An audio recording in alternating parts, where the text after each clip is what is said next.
مسدد المصطفى الأمجد المحمود الأحمد مولانا ومولى الكونين جد الحسن والحسين أبي القاسم محمد اللهم صل على محمد وآل محمد. بسم الله الرحمن الرحيم. اللهم كل وليك حجة بن الحسن صلواتك عليه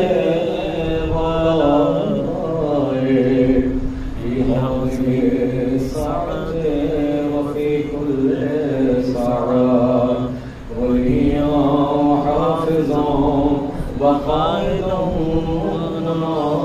وناصرا ودليلا وعينا حتى تسكنه رزقا طوعا وتمتعه فيها طويلا. اللهم صل على محمد وآل محمد. أما بعد فقد قال الله تبارك وتعالى في قرآن الكريم بسم الله الرحمن الرحيم والشمس وضحاها والقمر إذا تلاها. صلوات محمد. اللهم صل على محمد وآل محمد. محترم سامعین کرام، بزرگان عزیز، برادران معزز، مجالس کا سلسلہ جاری و ساری ہے. ماشاءاللہ سے آپ لوگ بیدار ہو کر کے تمام مجالسوں کو سماعت کر رہے ہیں. خدا آپ کی توفیقات میں مزید اضافہ فرمائے. آمین. زیادہ سے زیادہ عطاری سید الشہداء علیہ السلام برپا کرنے کی توفیق عنایت فرمائے. آمین.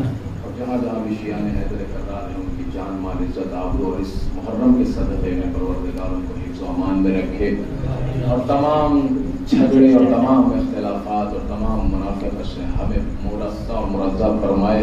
آمین. پاک فرمائے.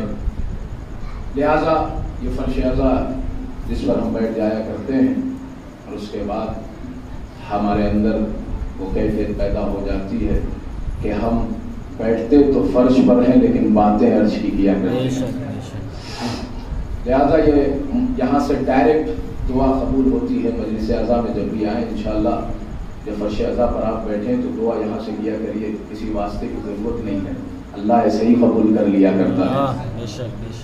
تو بہرحال اس آیت کریمہ کو میں نے سرنامہ کلام قرار دیا ہے کہ والشمس وضحاها والقمر اذا تلاها، کہ قسم ہے اس سورج کی اور اس کے روشنی کی اور قسم ہے اس چاند کی جو اس کے پیچھے نکل رہا ہے. لہذا اس چیز کو جو آپ نہیں سمجھیں گے تو کون سمجھے گا. قسم ہے پروردگار کھا رہا ہے اس سورج کی اور اس کے روشنی کی اور اس چاند کی قسم کھا رہا ہے جو اس کے پیچھے طلوع ہو رہا ہے. غور کیجئے گا. اور اس کا پورا منظر پیغمبر نے غدیر خون کے میدان میں غدیر خون کے میدان میں دکھایا ہے پورا منظر. اور اس آیت کو پوری طریقے سے کھول کر کے پیغمبر نے بتا دیا کہ وہ شمس وضحاها والقمر اذا تلاها. شمس رسالت نے قمر امامت کے ہاتھوں کو بلند کر دیا اور کہا من کنت مولا فہذا علی مولا. جس میں مولا ہو اس کے یہ علی مولا ہے. لہذا شمس رسالت نے قمر امامت کو بلند کیا اور دنیا نے دیکھا. لہذا جہاں جہاں بھی یہ شمس کا ذکر ہوتا ہے پورے قرآن میں ائمہ طاہرین علیہ السلام فرماتے ہیں کہ شمس سے مراد رسول اللہ ہے، محمد ہیں، اور قمر سے مراد علی ہے. نہیں غور کریے، قمر سے مراد علی ہے. قمر سے 12 جگہ قرآن میں سورج کے ساتھ ساتھ قمر کا ذکر ہوا ہے، شمس کے ساتھ ساتھ چاند کا ذکر ہوا ہے، شمس کے ساتھ ساتھ قمر کا ذکر ہوا ہے. تو ائمہ فرماتے ہیں کہ شمس یعنی رسول، قمر یعنی علی. اب غدیر خم کے میدان میں پیغمبر نے بتا دیا شمس محمد ہے، قمر علی ہے. بے شک بے شک. اس چیز کو پیغمبر نے باقاعدہ دکھایا اور اس کے بعد محسوس کریے کہ رسول اللہ نے برجستہ ایک جملہ فرمایا کہ میں اور علی ایک ہی نور کے دو ٹکڑے ہیں، میں اور علی ایک ہی نور کے دو ٹکڑے ہیں۔ اب مجھے انصاف سے آپ بتائیے کہ ہمارے جسم میں بھی ایک ایسا نور ہے جس کے دو ٹکڑے ہیں، محسوس کر رہے ہیں؟ آپ بیدار ہو کر کے سنیے، ہمارے جسم میں بھی نور ایک ہے لیکن ٹکڑے دو ہیں، ہماری آنکھیں نہیں، اور نور ایک ہے۔ کوئی بھی انسان یہ نہیں کہہ سکتا کہ جب میں اپنی ایک آنکھ بند کرتا ہوں تو ایک دیکھتا ہوں لیکن دوسری کھول لیتا ہوں تو ہر ایک کو دو دیکھتا ہوں۔ وہ یہی کہے گا کہ بھائی میرے پاس ایک آنکھ میں چاہے ایک کھولوں چاہے دو کھولوں، مثال کے طور پہ چچا کو مجھے دیکھنا ہے تو چچا ایک ہی نظر آئیں گے، ایک ہی نظر آئیں گے، دو نظر نہیں آئیں گے۔ اب تو فلسفہ پیغمبر کی بات کو آپ سمجھ جائیں گے۔ پیغمبر نے کہا میں اور علی ایک نور کے دو ٹکڑے ہیں۔ سبحان اللہ سبحان اللہ سبحان اللہ، زندہ باد۔ ایک صلوات پڑھ دے محمد وعلی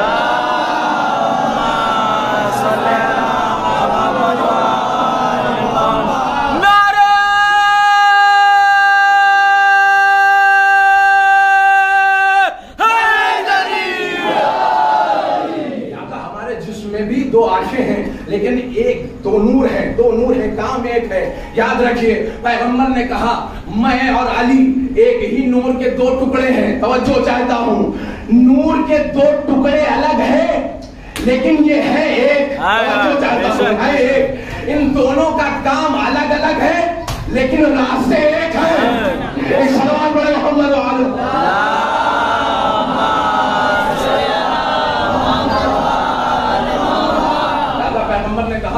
میں اور علی ایک ہی نور کے دو ٹکڑے ہیں۔ اور کیجئے میں اور علی ایک ہی نور کے دو ٹکڑے ہیں۔ اب ایک صاحب تھے بیچارے، وہ راستہ کسی نابینا کو پار کرا رہے تھے اور میں نے کہا سرکار یہ آپ کیا کر رہے ہیں؟ انہوں نے کہا سرکار چونکہ میرے پاس اللہ نے بینائی دین کا معاملہ تھا، اللہ نے مجھے بینائی دی ہے، آنکھیں دی ہیں، تو میں اس نابینا کے راستے پار کرا رہا ہوں۔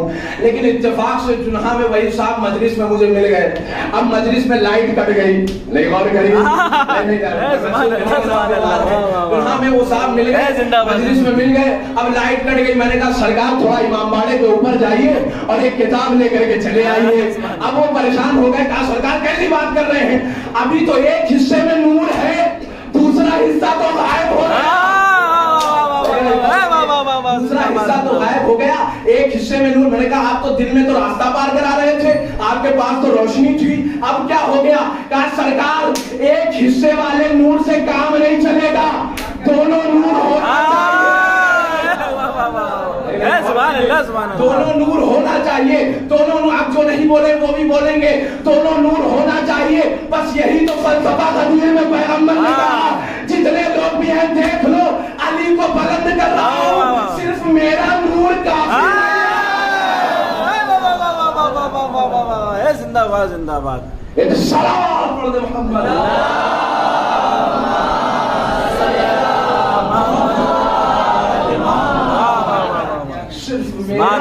کافی نہیں ہے، ایک اور کیجئے صرف میرا نور کافی نہیں ہے، اور علی کے نور کو تو آپ کو لینا ہی پڑے گا۔ توجہ چاہتا ہوں، یاد رکھیے دن کا تو کام چل جائے گا سورج سے، دن کا تو کام سورج سے چل جائے گا، رات میں چاند کی ضرورت پڑتی ہے، رات میں چاند کی ضرورت پڑتی ہے۔ لیکن ایک بات میں آپ کو بتاؤں، سورج اور چاند یہ ایک بڑے اہم دنیا میں ان کا کردار بڑا اہم ہے۔ آپ دیکھیے کہ سورج بہت سی چیزوں کی توانائی کا کام کرتا ہے۔ مثال کے طور پہ اگر کھیت میں سورج کی روشنی نہ پڑے تو کھیت برباد ہو جائیں گے۔ اور کیجئے پیڑ کے اوپر سورج کی روشنی طاقت دیتا ہے سورج، سمجھ لیجئے بہت سی مخلوقات کے لیے کام کرتا ہے اس طریقے سے کہ انہیں طاقت دیتا ہے، توانائی دیتا ہے، یہ ساری چیزیں سورج کا کام ہے۔ بہت سی پوری دنیا اس سے فیضیاب ہوتی ہے، اس سے فائدہ اٹھاتی ہے، پوری دنیا ہر ایک آدمی اس سے فائدہ اٹھاتا ہے۔ لیکن یاد رکھیے چاند سے تو سورج سے تو ہر آدمی فائدہ اٹھاتا ہے، لیکن چاند سے ایک گروہ کو بڑی مشکل ہے۔ نہیں اب آپ خاموشی سے، بہرحال ابھی اس کے بعد آپ جو ہے بیدار ہو جائیں گے۔ چاند سے بھی لوگ فیضیاب ہوتے ہیں لیکن ایک گروہ کو بڑی مشکل ہوتی ہے، نہیں اور کیجئے، ایک گروہ کو بڑی مشکل ہوتی ہے کیونکہ اس کا بزنس کل رات کا ہے۔